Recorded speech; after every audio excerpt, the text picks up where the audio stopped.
start with phasors and its vector representations. So when we are going to study and analyze electric circuits, circuits with resistors, circuit with inductors and circuit with capacitors, and when we are going to study about those circuits response, we have to know about the phasors and how they are represented.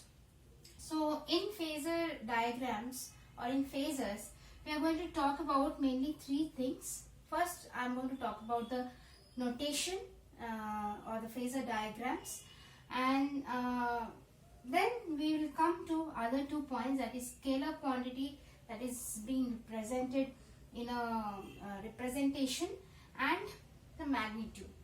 So first, when we start about the notation, generally phasor is a diagram where a vector is shown in the diagram, and this vector is always rotating anti-clockwise, and this vector is moving with a kind of frequency, angular frequency omega. So in this representation of vector, in vector representation, as we know that we always represent a vector with a arrow mark. So here, suppose in this axis, generally in this axis we have omega t, that is the omega is the frequency and t is the time with which the particular quantity is changing. So actually when we represent something on this diagram, that particular quantity is actually moving with the angular velocity omega, and we represent it with omega t for a particular time.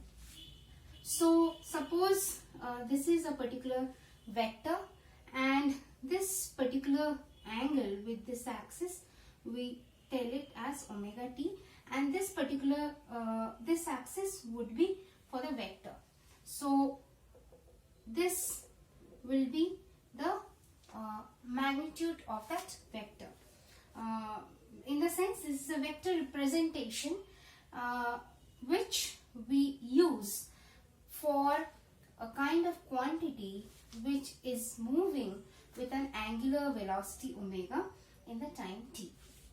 Now this is the general notation that we will use in phasor diagrams.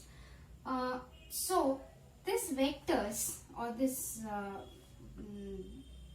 that we have represented as a vector, this vector is actually moving anti-clockwise, in the sense in this direction. It is moving anti-clockwise direction from this particular axis. It is moving in this direction, anti-clockwise direction. So therefore, generally when we represent such thing, we are talking about the vector representation, but the quantity that we are actually representing, that is a scalar quantity. So the quantity that we are putting out to show that quantity is a scalar quantity, and this quantity or this scalar quantity is actually moving with a angular frequency omega. So therefore the quantities that are shown in this phasor diagram are generally the scalar quantity which is moving with a particular angular frequency. Next, coming to the magnitude. Now here, as I have already told you, the length of this vector, this particular length that I am talking about, this length is what is the magnitude of the vector. So let's suppose when we are using this phasor representations for an electrical circuit. Now suppose if I am using a AC circuit. In AC circuit, the most to changing, constantly changing or moving with time, such type of quantities are voltage and current, right? They are generally changing in a sinusoidal variation. So as we have already heard that in AC, the voltage of AC is actually represented as V naught sine of omega t, where V naught we have spoken it as